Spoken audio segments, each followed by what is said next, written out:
Hello दोस्तों, नमस्ते दोस्तों। इस वीडियो हम वैल्यूएशन ऑफ गुडविल के क्वेश्चन को सोल्व करेंगे जो कि महाराजा गंगा सिंह यूनिवर्सिटी एग्जाम 2014 में बीकॉम पार्ट 3 कॉर्पोरेट अकाउंटिंग में पूछा गया था।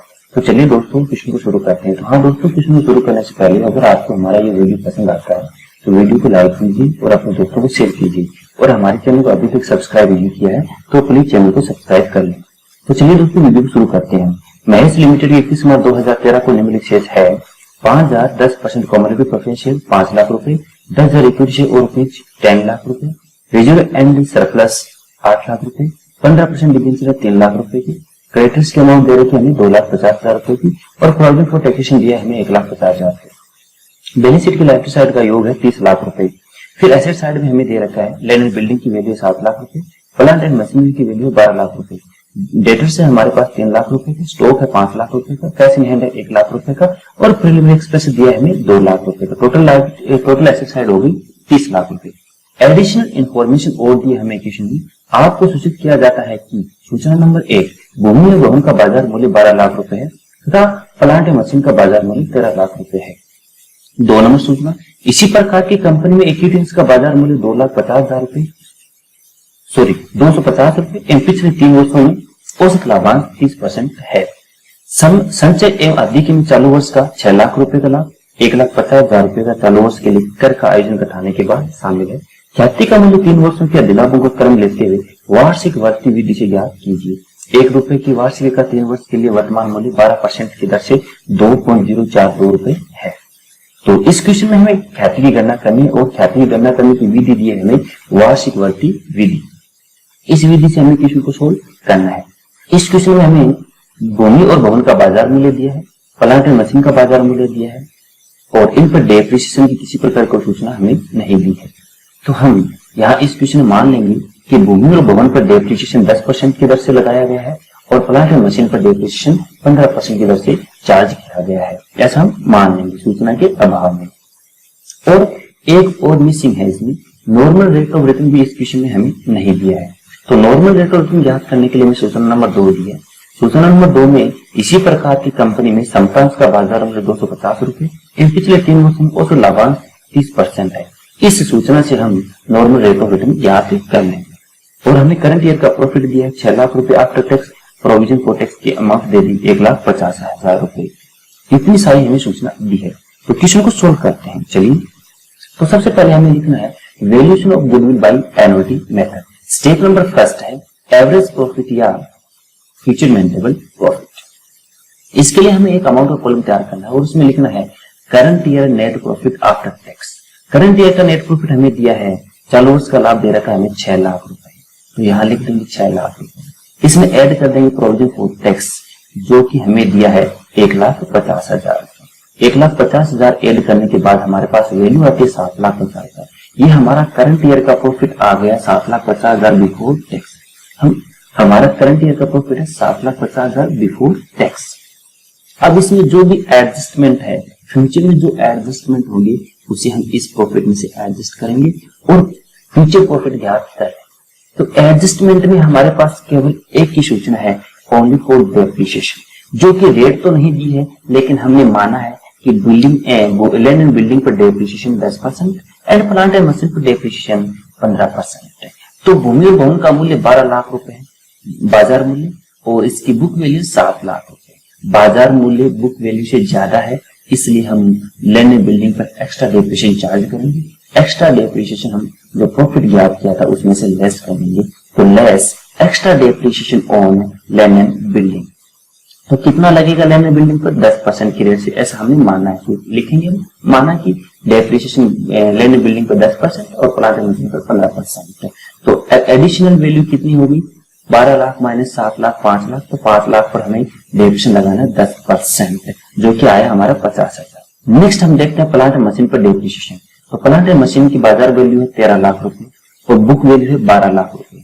बाजार मूल्य बुक वैल्यू से ज्यादा है 1 लाख रुपए, इसलिए डेप्रिसिएशन लगेगा एक्स्ट्रा 1 लाख रुपए पर 15% की रेट से एक्स्ट्रा डेप्रिसिएशन चार्ज किया जाएगा। तो लिख देते हैं less extra depreciation on plant and machinery 13 lakh minus 12 lakh into 15% 15,000। हमारा जो करंट ईयर का प्रॉफिट है 7,50,000 और फ्यूचर में हमें डेप्रिसिएशन लगाना, लेने बिल्डिंग को 50,000 और प्लांट मशीन को 15,000। घटाने के बाद वैल्यू आती है 6,85,000।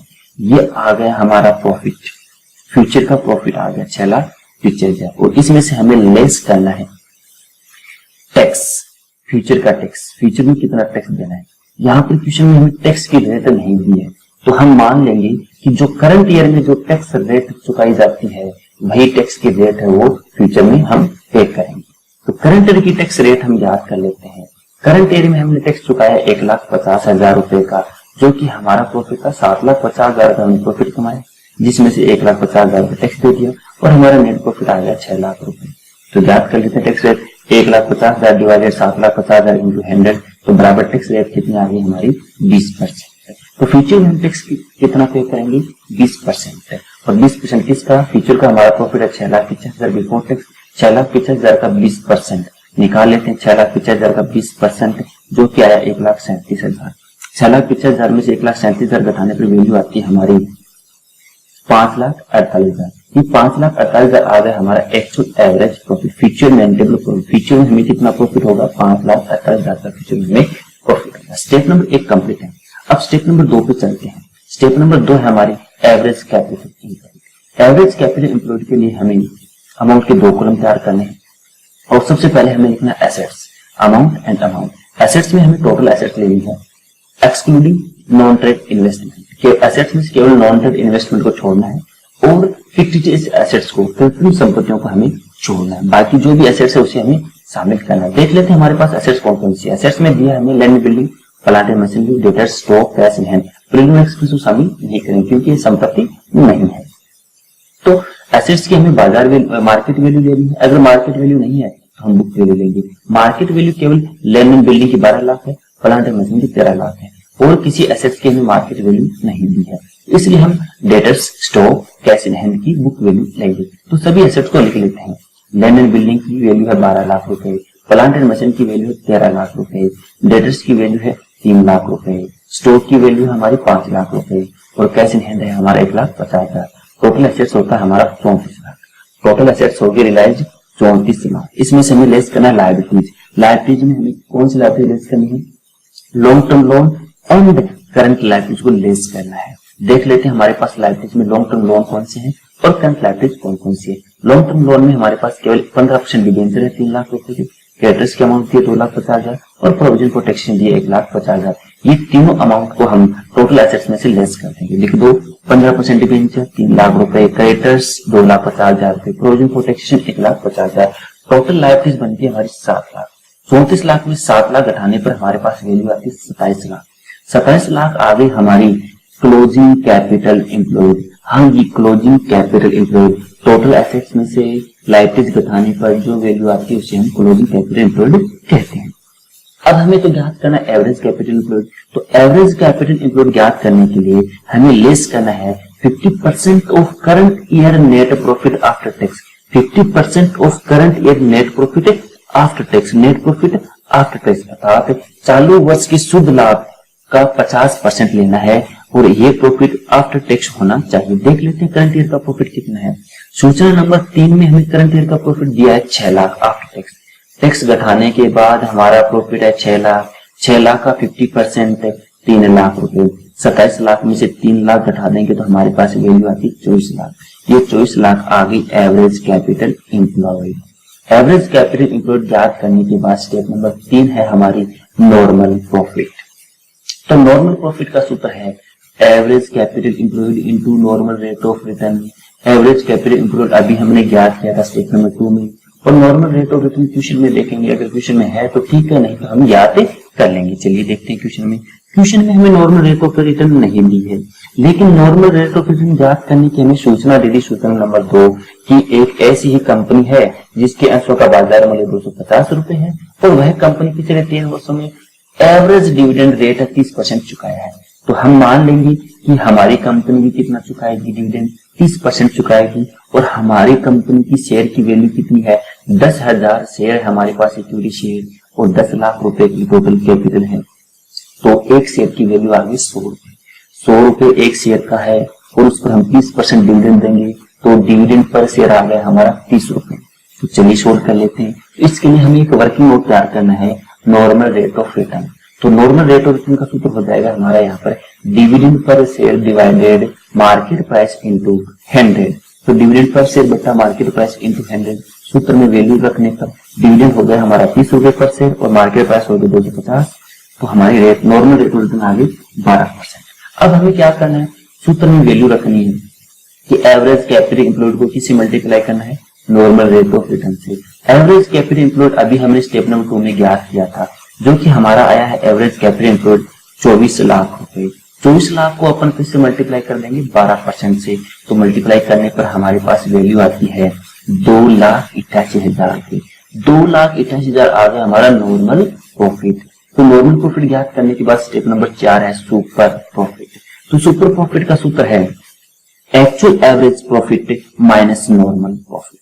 एक्चुअल एवरेज प्रॉफिट अभी हमने ज्ञात किया था स्टेप नंबर 1 पर, और नॉर्मल प्रॉफिट ज्ञात किया स्टेप नंबर 3 में, जो कि 2,88,000 है। एक्चुअल एवरेज प्रॉफिट है हमारा स्टेप नंबर 1 पर हमने ज्ञात किया था एक्चुअल एवरेज प्रॉफिट, जो कि हमारा 5,48,000 रुपए है। 5,48,000 में से हमें लेस करना है नॉर्मल प्रॉफिट, जो कि हमारे स्टेप नंबर 3 पर नॉर्मल प्रॉफिट 2,88,000। 5,48,000 में से 2,88,000 घटाने पर हमारे पास वैल्यू आती है 2,60,000। तो हमारा सुपर प्रॉफिट कितना आ गया, 2,60,000। सुपर प्रॉफिट ज्ञात करने के बाद हम 5 नंबर स्टेप हमारी value of goodwill by annuity method. Annuity method से हमें गुडविल ज्ञात करना है। तो गुडविल बराबर सूत्र हो जाएगा super profit into present value of ₹1। Super profit अभी हमने ज्ञात किया है स्टेप नंबर 4 पर, जो कि हमारा आया 2,60,000। 2,60,000 को हम प्रेजेंट वैल्यू ऑफ ₹1 से मल्टीप्लाई कर देंगे, जो कि प्रेजेंट वैल्यू ऑफ ₹1 हमारे पास क्वेश्चन में है। 1 रुपए का वर्तमान मूल्य, 1 रुपए का वर्तमान मूल्य 3 वर्ष के लिए 12% के रेट से हमारे पास है 2.402। तो सुपर प्रॉफिट हमारा 2,60,000, जिसको मल्टीप्लाई करना है 2.402 से। मल्टीप्लाई करने पर हमारे पास वैल्यू गुडविल आ जाएगी 6,24,520 रुपए। तो दोस्तों इस क्वेश्चन का आंसर है 6,24,520 रुपए। दोस्तों आपको ये वीडियो पसंद आया है तो वीडियो को लाइक कीजिए, अपने दोस्तों को शेयर कीजिए और कमेंट कीजिए। कोई भी डाउट हो तो आप हमें कमेंट करके बता सकते हो।